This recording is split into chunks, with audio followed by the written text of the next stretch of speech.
And welcome back to another edition of Grind Music and Repeat. It's your host, Draquan Hood Rock TV. You know, Pine Street's finest like that right there. Yo, hey, I want to say thank you to all the listeners, the subscribers, the people that comment, the people that share the posts, that share the show and stuff like that. I want to thank y'all so much, yo. And we back here again on a lovely day. It's hot out there, almost hotter than me. I got a nice family friend. You know what I'm saying? Like an older brother, you know what I'm saying? Older cousin.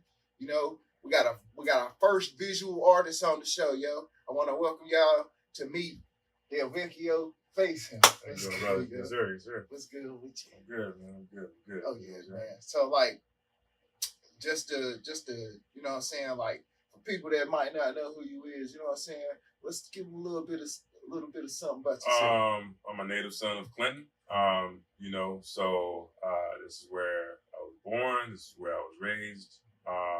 You know, a dark horse. You know, from beginning to end. All that good stuff, man. And so, come from a family of or area of athletes and stuff like that. You know, my calling per se was art, and you know, so I just took it and I ran with it, man. And so from there, it's been some wonderful things that happened from it. So that's amazing right there, yo. Delvecchio Fasion. If you ever come to the 810 Studios located here in Clinton, you're gonna see that he got some artwork on the wall and stuff like that. And Miss Tamika, we got you. He said he cool. We ain't gonna do that. We ain't gonna do that. So like I mean, let's get into like an introduction to your introduction of like art. Like how do you get started into, like, you know what I'm saying, like the visual arts aspect? Just being inspired by, it could be somebody's photograph, it could be somebody, you know, me just going out and, you know, just seeing something, having a conversation. My inspiration draws from a lot of different sources. So, you know, that's how it normally starts off. And then I'll put something on the canvas, or I might draw it out as a preliminary drawing, and then, you know, just go from there. So I just try to work with, you know, straight from the source, or jazz up my own compositions. Okay. Yeah. Okay. So like an inspiration there, like as Yeah. far as like inspired you to, you know what I'm saying, want to create art in that kind of way. Like let's get a couple of them. Like, is it like, do it go all the way back like Leonardo da Vinci? You know what I'm saying? Like a Picasso or yeah. It doesn't have to go that far, man. You know, I can be at a art gallery, somebody else's art gallery or something like that, or I could be in a museum, or I could see something on TV. You know, where the inspiration will just hit. Yeah. You know what I'm saying? So it's you know, with us creatives, whenever and wherever it comes. I mean, you just have to ride the wave. Yeah. You know what I mean? So that's how it goes for me, man. Like, you know, with you mentioning Picasso and other artists and stuff like that. You know, I don't even.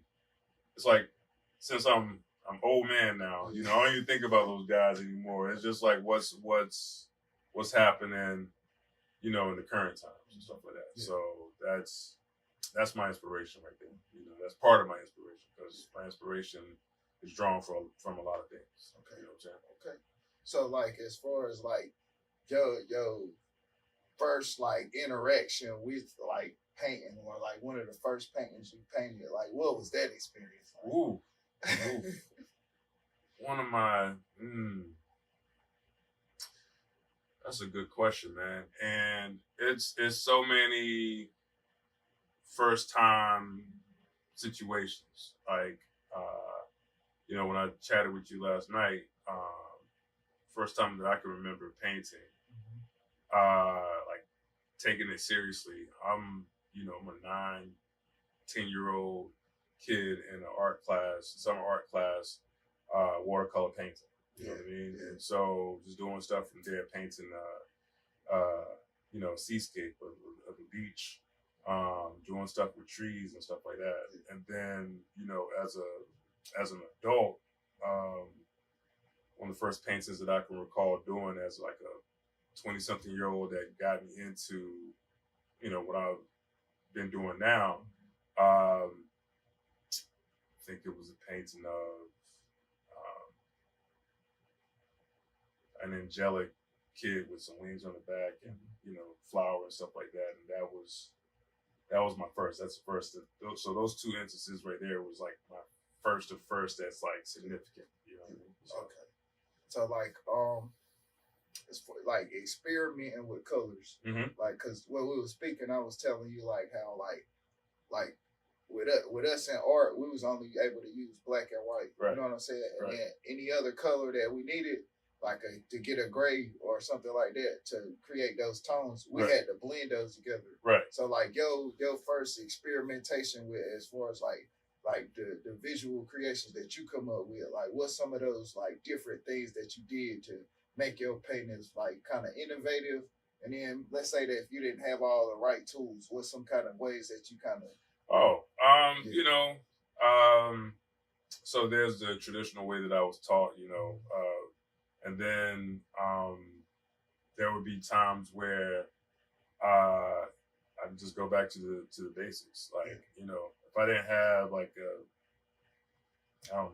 burnt umber or a raw umber, which are different kinds of browns and stuff like that, I knew from my tutelage is to mix this primary color with that primary color, and then that's how you can produce a certain kind of brown.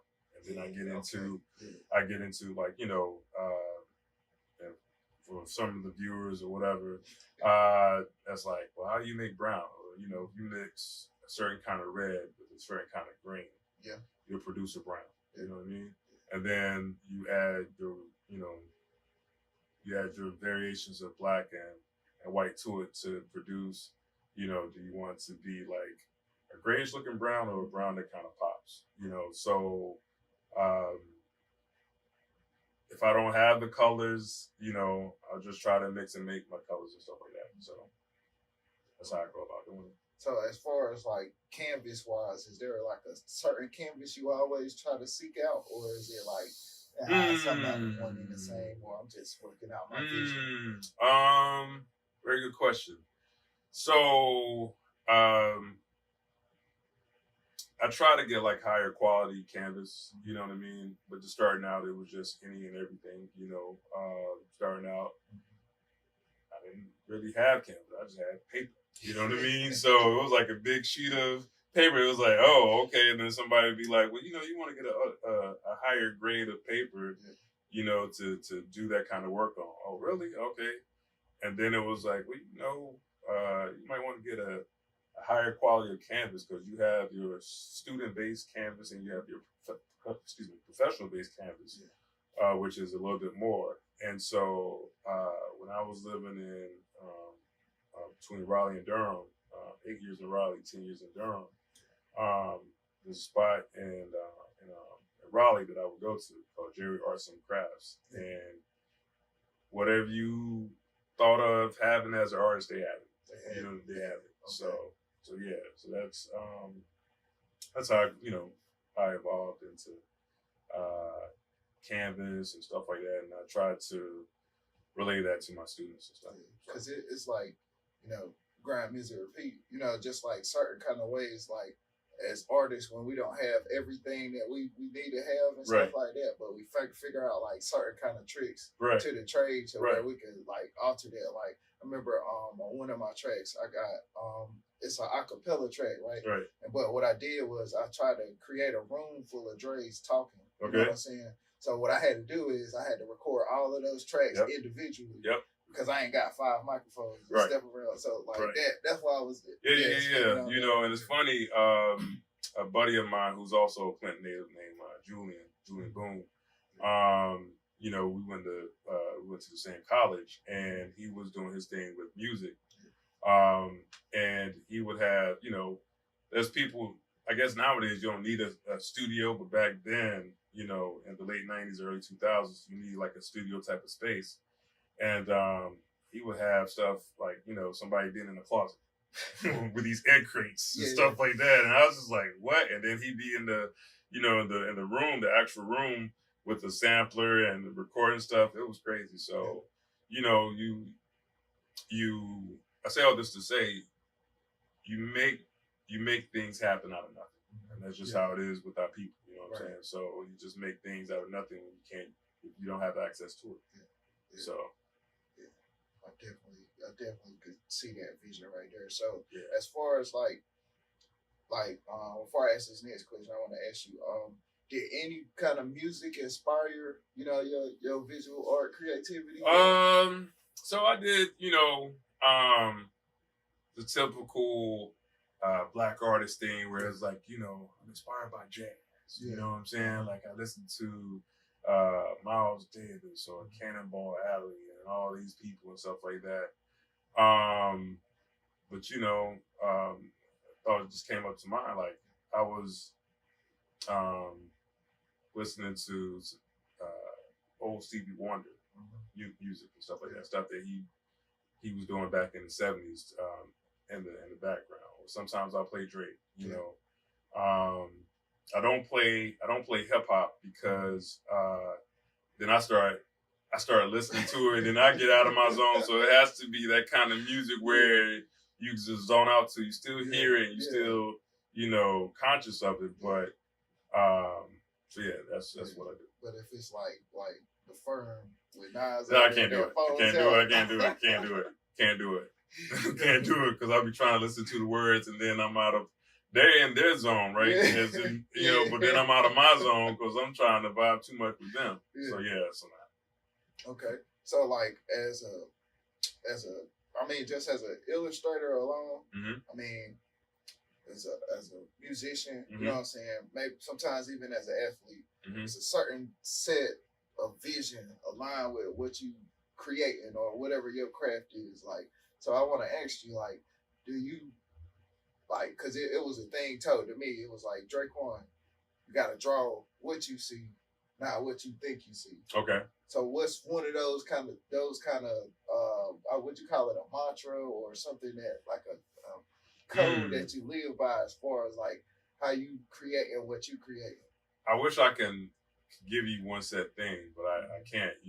It's just the inspiration just goes from there. Yeah. You know what I'm saying? So, but with that quote that you just gave, now when I hear that quote, I think about if someone has a photograph in front of them, or someone has like a model or something in front of them, they got to draw what they actually see, right? Yeah.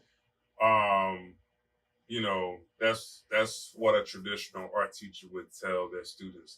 Draw what you see, not what you think you see. Yeah. But for me, having my own mantra and stuff like that,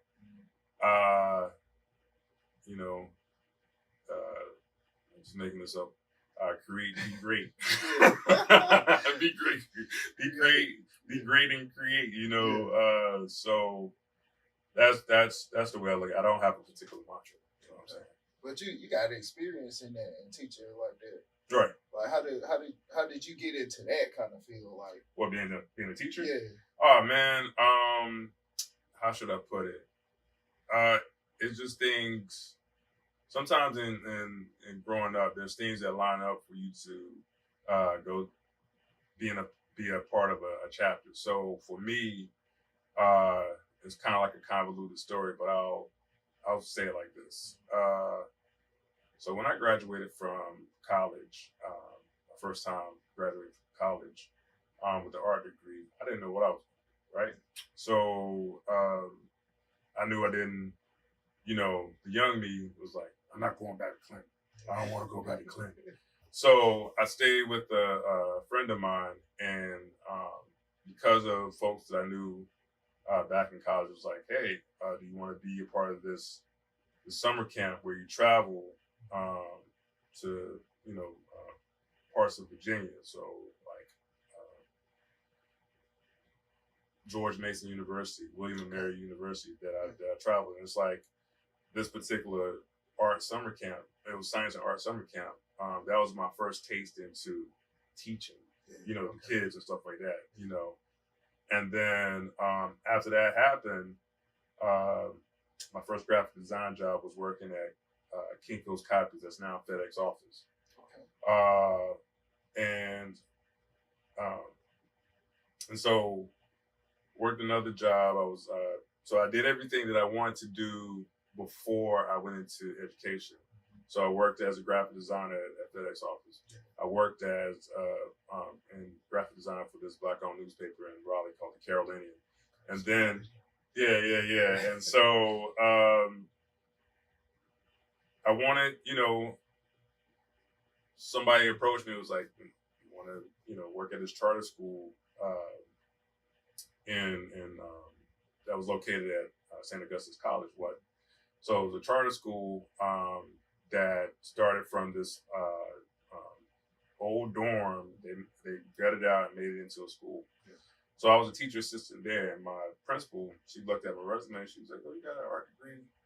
Maybe you can do, teach the older kids some fundamentals of art." Yeah. And I was like, "Okay," and that was my start. You know what I mean? That was my start in being going down the art education path, and things just kind of evolved from there. So that's right there, man. You know what I mean? So yeah, man. So that's how, and so that's how I got into it, and everything is a business. So with this charter school,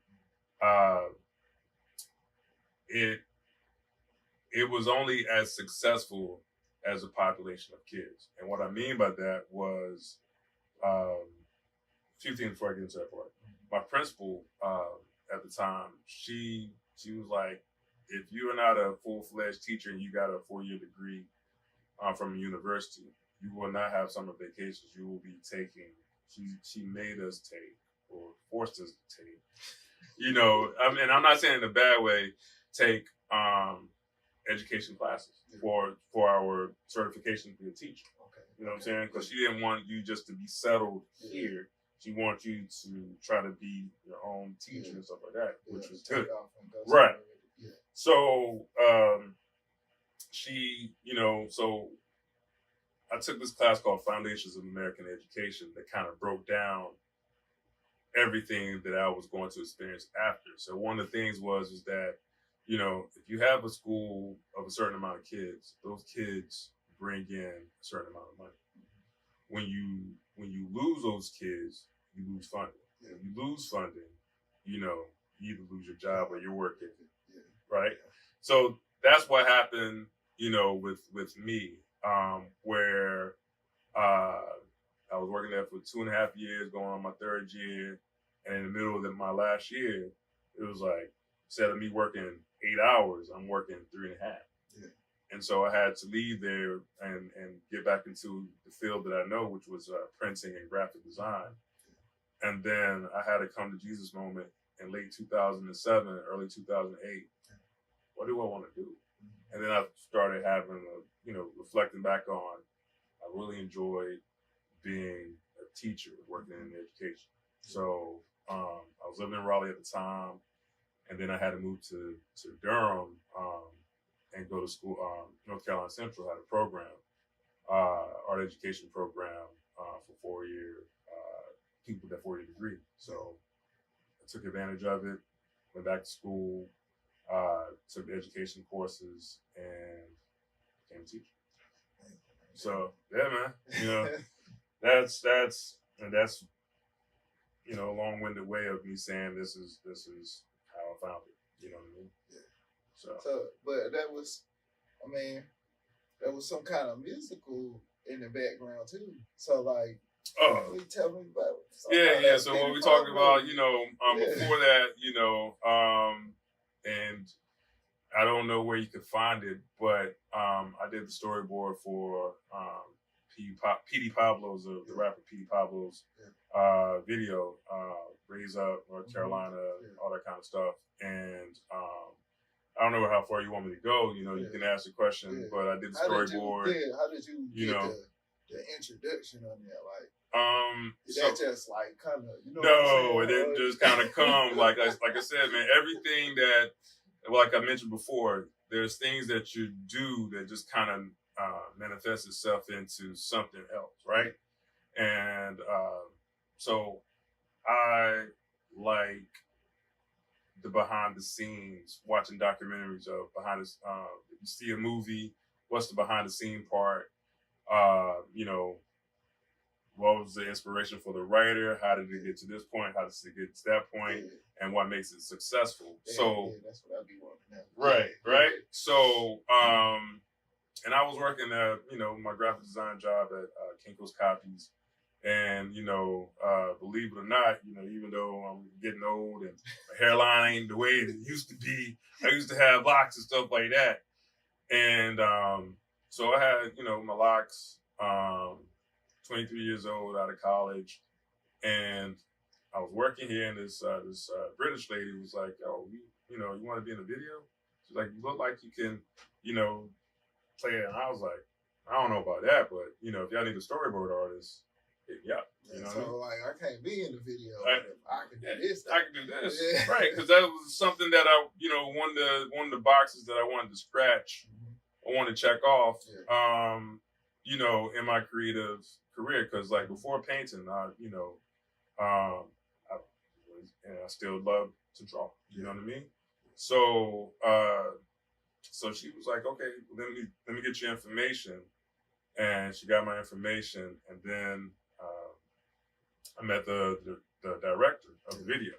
His name is Jesse Terrero, Latino guy, and I think it was a Brownstone Hotel in downtown Durham that I met up with him, and he was like, "Can you have this done within a week?" And I'm like, "Yeah," and told me, it gave me, said, "Is this amount of money good?" Cool. And then I did the storyboard to the video, and gave it back to him, and the rest is history. So when you see that video and stuff like that, I was a part of that creative process with the storyboard. Yeah, they got some lick on there. Right? Yeah. So that's my 2 minutes of my 15 minutes of fame. So I'm still waiting on my 13 minutes. 13 to go. Yeah, 13 to go. Oh Jesus. So that's crazy. Yeah, man.